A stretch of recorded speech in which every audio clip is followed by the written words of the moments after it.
वृंदावन के प्रसिद्ध कथावाचक अनिरुद्ध आचार्य महाराज एक बार फिर अपने बयानों को लेकर सुर्खियों में हैं। हाल ही में उन्होंने लड़कियों के चरित्र और विवाह की उम्र को लेकर ऐसा बयान दिया था जिसे लेकर देश भर में बहस छिड़ गई।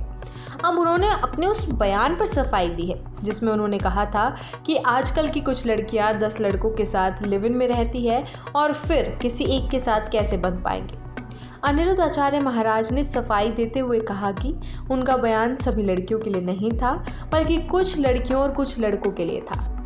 उन्होंने ये भी जोड़ा कि मीडिया ने उनके बयान को तोड़ मरोड़ कर पेश किया और केवल लड़कियों से जोड़कर दिखाया गया। ये सब बातें एक निजी न्यूज़ चैनल में इंटरव्यू के दौरान अनिरुद्ध आचार्य ने कही। अपने बयान को स्पष्ट करते हुए अनिरुद्ध आचार्य महाराज ने श्री कृष्ण की चीर हरण लीला का उदाहरण भी दिया। उन्होंने कहा, जब गोपियां यमुना में निर्वस्त्र होकर स्नान करती थी तब भगवान श्री कृष्ण ने उनके वस्त्र ले लिए और फिर उन्हें मर्यादा का पाठ पढ़ाया। श्री कृष्ण ने उनसे कहा कि सार्वजनिक स्थलों पर इस तरह के निर्वस्त्र होकर स्नान करना अनुचित है। ये लीला हमें सिखाती है कि मर्यादा में रहना चाहिए। हमारी बहन बेटियां अगर मर्यादा में रहेंगी तो समाज भी सुरक्षित रहेगा।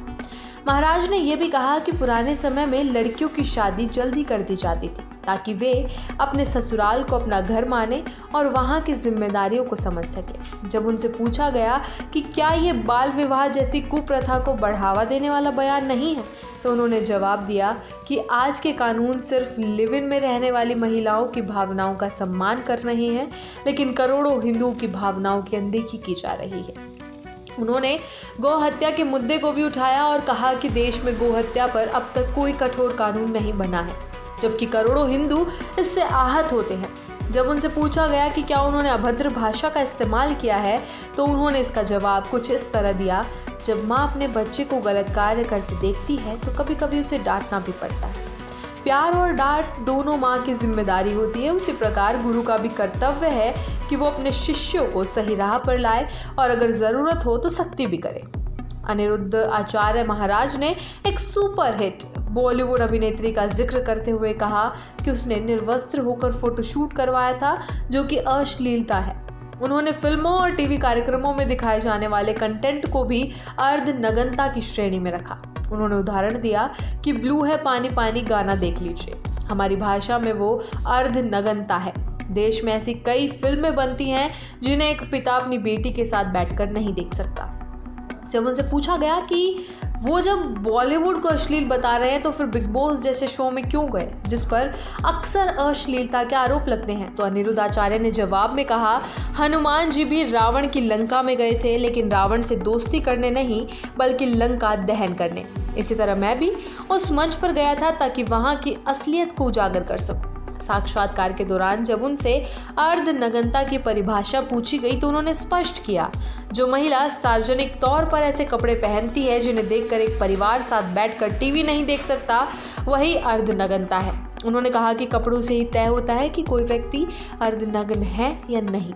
अनिरुद्ध आचार्य महाराज ने एक बार फिर लिव इन रिलेशनशिप पर अपनी कड़ी आपत्ति जताई।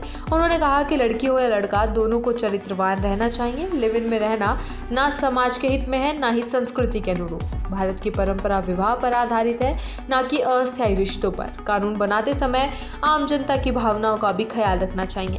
उन्होंने ये भी जोड़ा कि भारत के अधिकतर लोग लिव इन का समर्थन नहीं करते, फिर भी उस पर कानून बना दिया गया। इससे जनता की भावनाओं की अनदेखी होती है। महाराज ने मीडिया पर भी निशाना साधा। उन्होंने कहा कि मैंने लड़के और लड़कियों दोनों के लिए कहा था, लेकिन मीडिया ने सिर्फ लड़कियों को लेकर बयान को हाईलाइट किया, इससे गलतफहमी फैली। उन्होंने ये भी कहा कि मीडिया को समाज में मर्यादा और संस्कृति का प्रचार करना चाहिए, ना कि भ्रम फैलाना। अनिरुद्ध आचार्य महाराज ने इस सफाई के बाद भी विवाद थमता नजर नहीं आ रहा है। हालांकि उन्होंने अपने सभी बयानों को संस्कृति, मर्यादा और धर्म के चश्मे से देखने की बात कही, परंतु कई सामाजिक कार्यकर्ता और बुद्धिजीवी वर्ग उनके बयानों को महिलाओं के प्रति पूर्वाग्रह से प्रेरित और असंवेदनशील मान रहे हैं।